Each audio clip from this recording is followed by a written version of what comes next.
Palabra y vida. Con el padre Manuel Horta, desde Sevilla.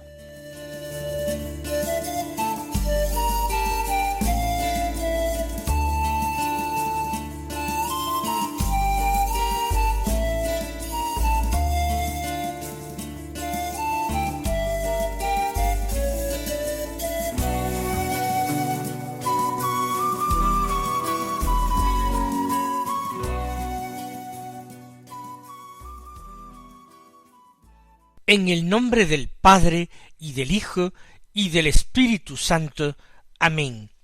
Alabados sean Jesús y María.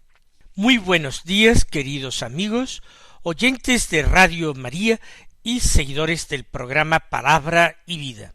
Hoy es el sábado de la sexta semana del tiempo ordinario, pero es 22 de febrero. Y la Iglesia celebra una fiesta litúrgica este 22, la fiesta de la cátedra del apóstol San Pedro. Es una fiesta antigua, antes del siglo IV, por tanto, antes de la era constantiniana, ya se estaba celebrando una fiesta en honor de la cátedra de San Pedro. ¿Y qué es lo que quiere decir? Pues que Pedro recibió de Jesús, su maestro, la potestad de enseñar y de confirmar en la fe a sus hermanos. Lo escucharemos en la lectura del Evangelio de hoy. Esto no quiere decir que los demás apóstoles no recibieran también de Jesús la potestad de enseñar, sino que a Pedro se le confirió de manera particular conservar la unidad en un solo cuerpo de sus hermanos, de todos los apóstoles, de tal manera que éstos, cuando enseñaran, lo hicieran en unión de Pedro. Y Pedro sería la garantía de la fidelidad a la enseñanza de Jesús. Así pues, la misión de Pedro y de los sucesores de Pedro, que son los romanos pontífices, los papas, es confirmar en la fe a sus hermanos. Y así se ha reconocido durante siglos.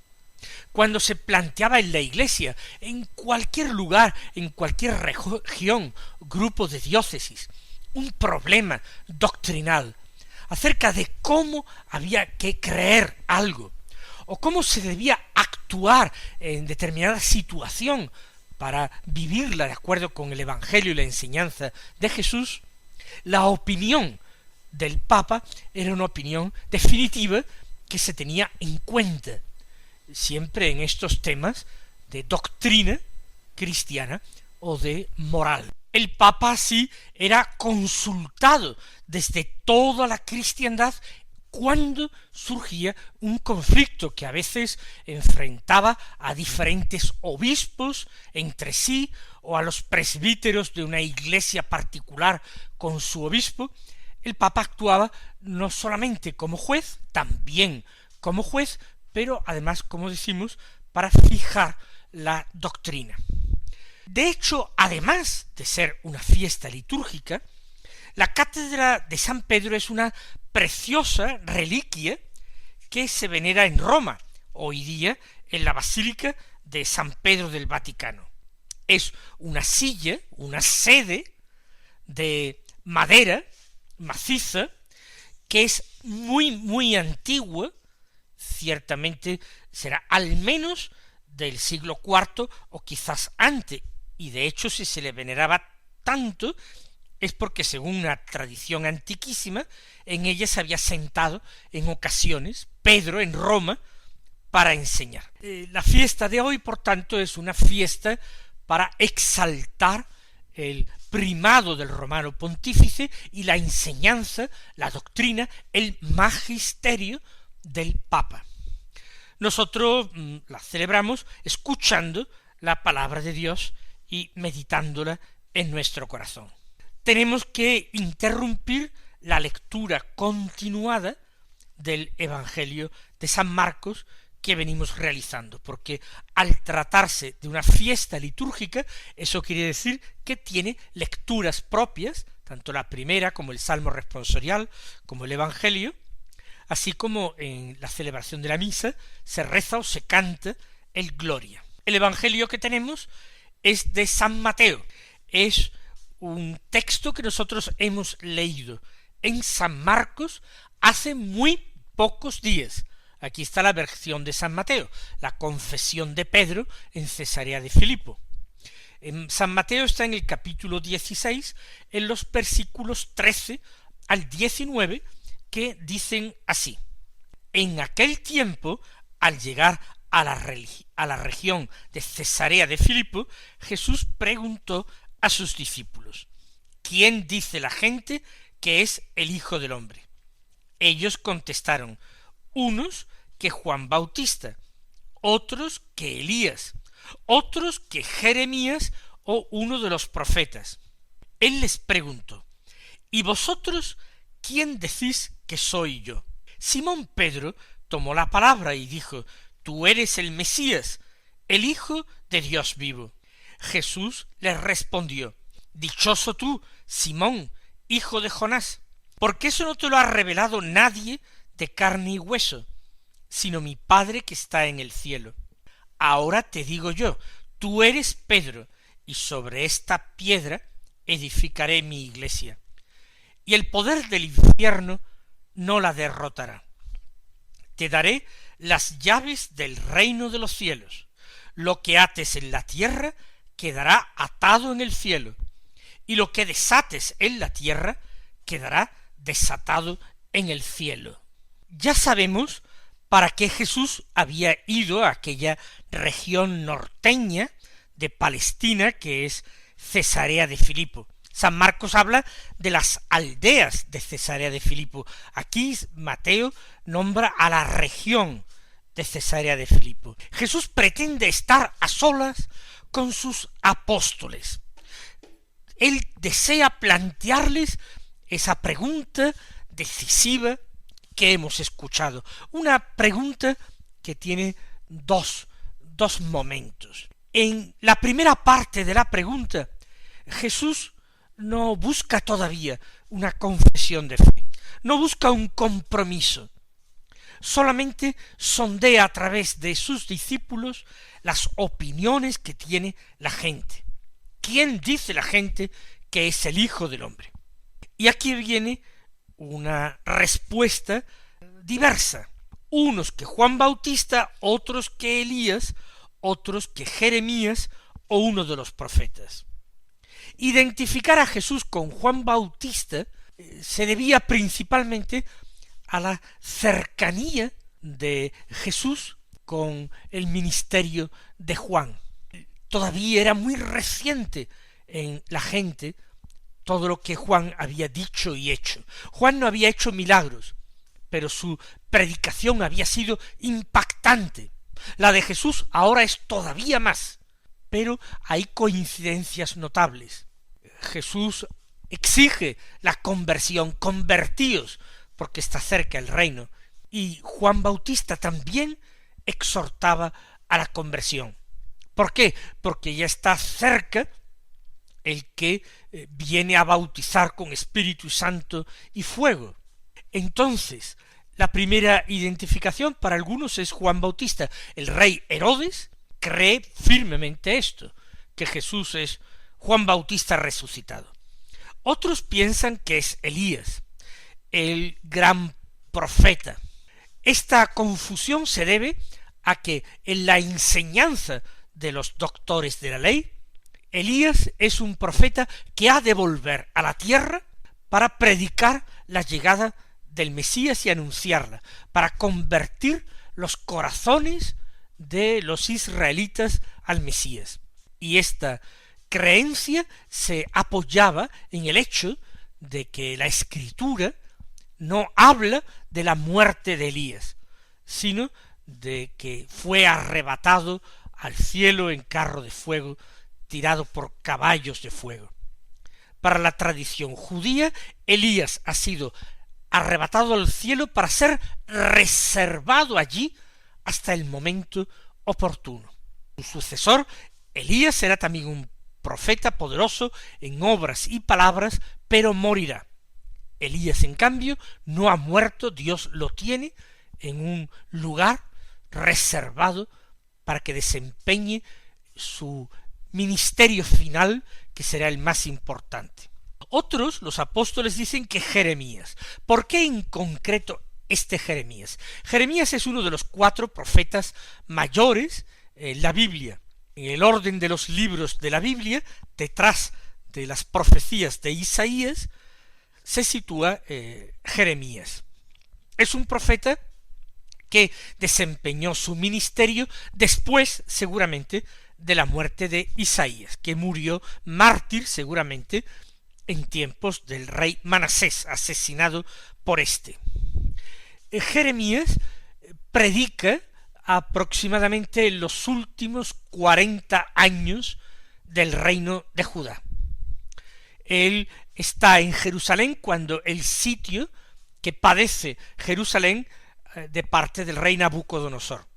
Él insta a la rendición, por lo cual es detenido y arrestado como traidor. Pero finalmente la ciudad caerá en manos de los babilonios. El rey, la nobleza y casi todos los habitantes de cierta categoría de Jerusalén son deportados a Babilonia, es el exilio babilónico. Y el Nabucodonosor deja al frente del país un miembro destacado de la nobleza judía, un tal Godolías, que era uno de los pocos amigos que tenía Jeremías. Jeremías, por tanto, no parte al destierro. Jeremías se queda en Palestina. Pero como sus oráculos siguen siendo incómodos, después de que los judíos terminasen asesinando a Godolías, o por lo menos alguien descendiente de David, de la familia real, asesinar a Godolías, los judíos pretenden escapar para no incurrir en la venganza de Nabucodonosor.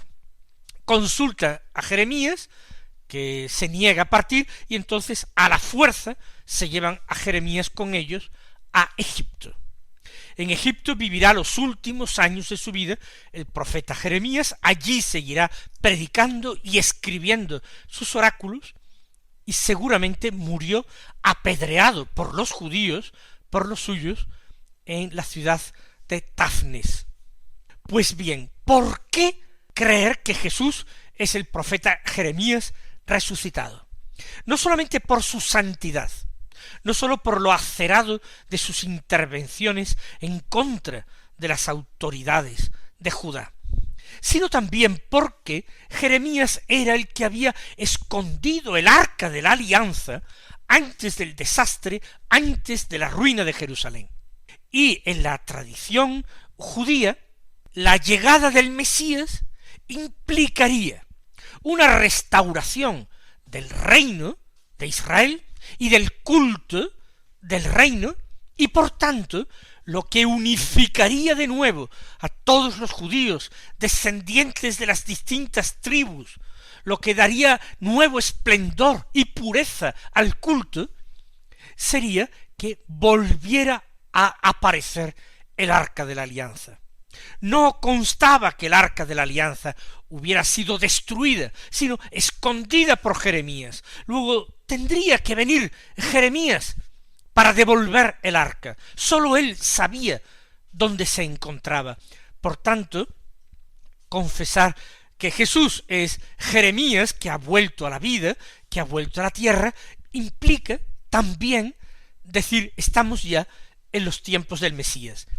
Tanto si Jesús era Juan Bautista, como si era Elías, como si era Jeremías, todo ello implicaba decir, estamos viviendo ya en los tiempos del Mesías. Esto creo que es importante tenerlo en cuenta.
cuando Jesús formula ahora la pregunta personal y comprometida a sus apóstoles. ¿Vosotros quién decís que soy yo?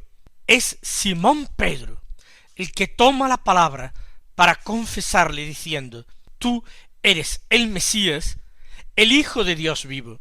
Recuerden cómo en el Evangelio de San Marcos solamente confesaba a Jesús como el Mesías de Israel, el Mesías prometido, y dejaba para la segunda parte del Evangelio ir mostrando y demostrando que Jesús era el Hijo de Dios, y por eso este Evangelio de Marcos al final traía la confesión del centurión romano que custodiaba la cruz de Jesús, que al ver cómo había muerto, exclama: verdaderamente este era Hijo de Dios.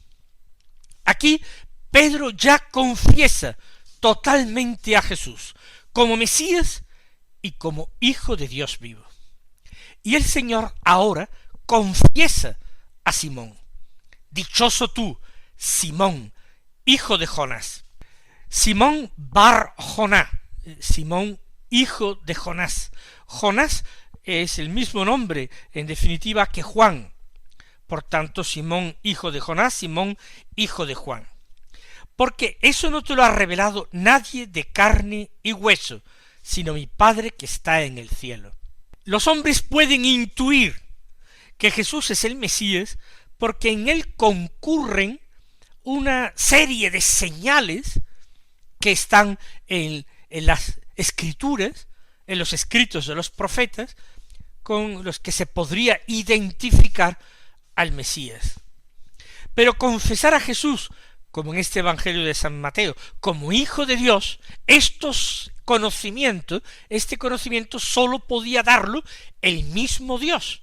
Sólo Dios, el Padre que está en el cielo, es el que puede haber revelado esto a Simón Bar Joná. Nadie de carne y hueso, ningún hombre, solo Dios. Por eso es Simón dichoso, porque el Padre se ha dignado otorgarle esta revelación. Es un extraordinario don. El Padre está en contacto, habla a Simón Bar Joná. Dichoso tú. Y ahora te digo, y Jesús emite una profecía. Jesús realiza un anuncio, y Jesús al mismo tiempo encomienda una misión a Simón.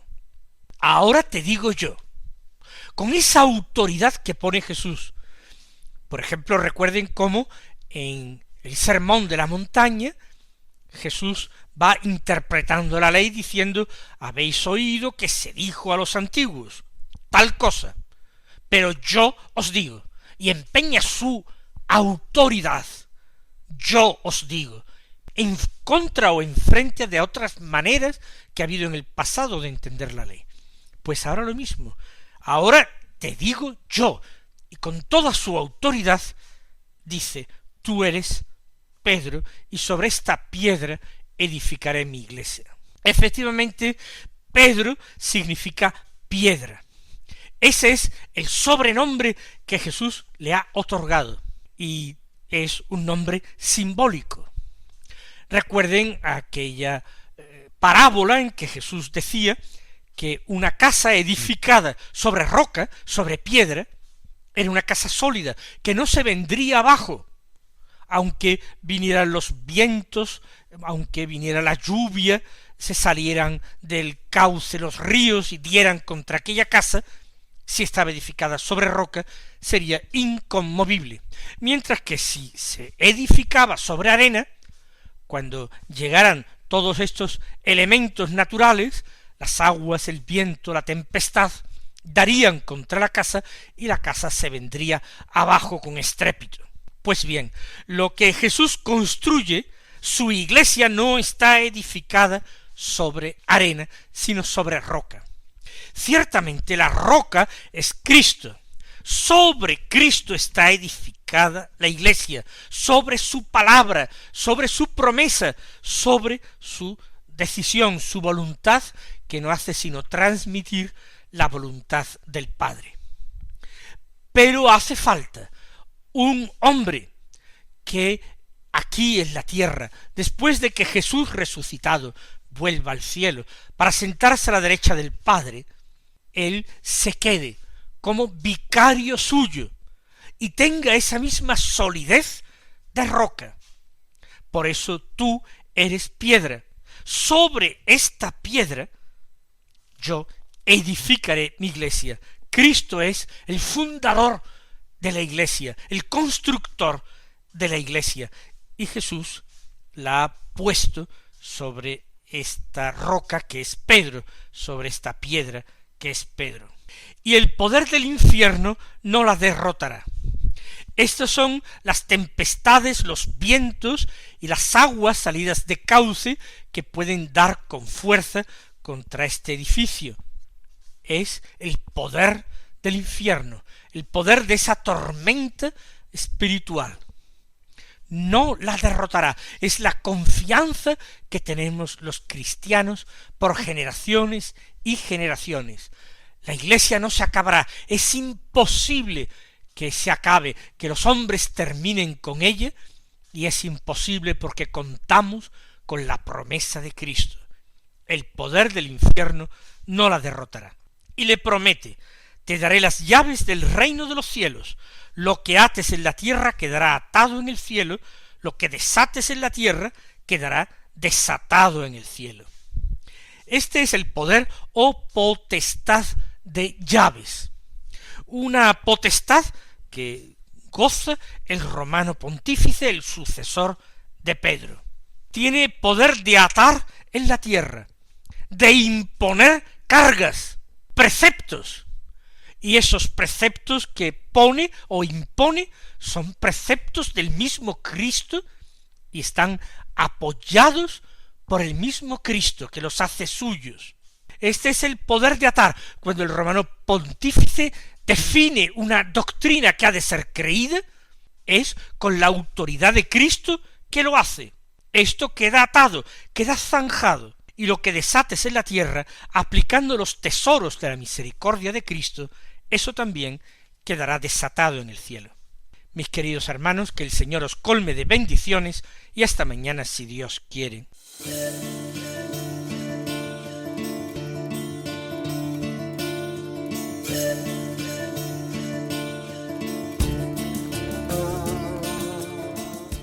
Han escuchado en Radio María Palabra y Vida, un programa que dirige el Padre Manuel Horta.